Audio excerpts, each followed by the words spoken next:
Welcome to Kenton's videos. Enjoy the video. You start by collecting the essential numbers: module resolution, pixel pitch in millimeters, and the display's physical width and height. Measure the screen face accurately. A tape and caliper work.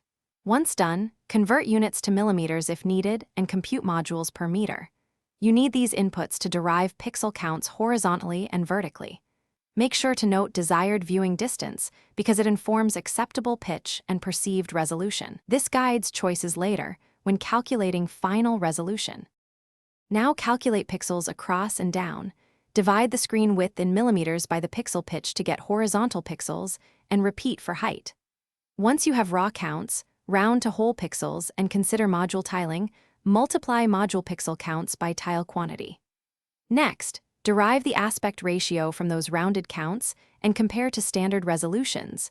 Adjust module arrangement if you need a 16:9 or custom ratio. This step gives you the final pixel matrix for content mapping.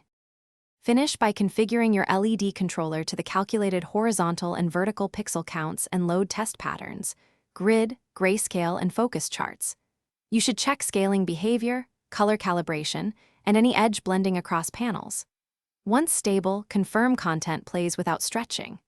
If things go wrong, inspect wiring and connector seating, ensure firmware supports the resolution, and confirm controller bandwidth limits aren't exceeded. Often a mismatched module count or wrong pitch setting is the culprit. Thanks for watching. Consider subscribing if we helped you.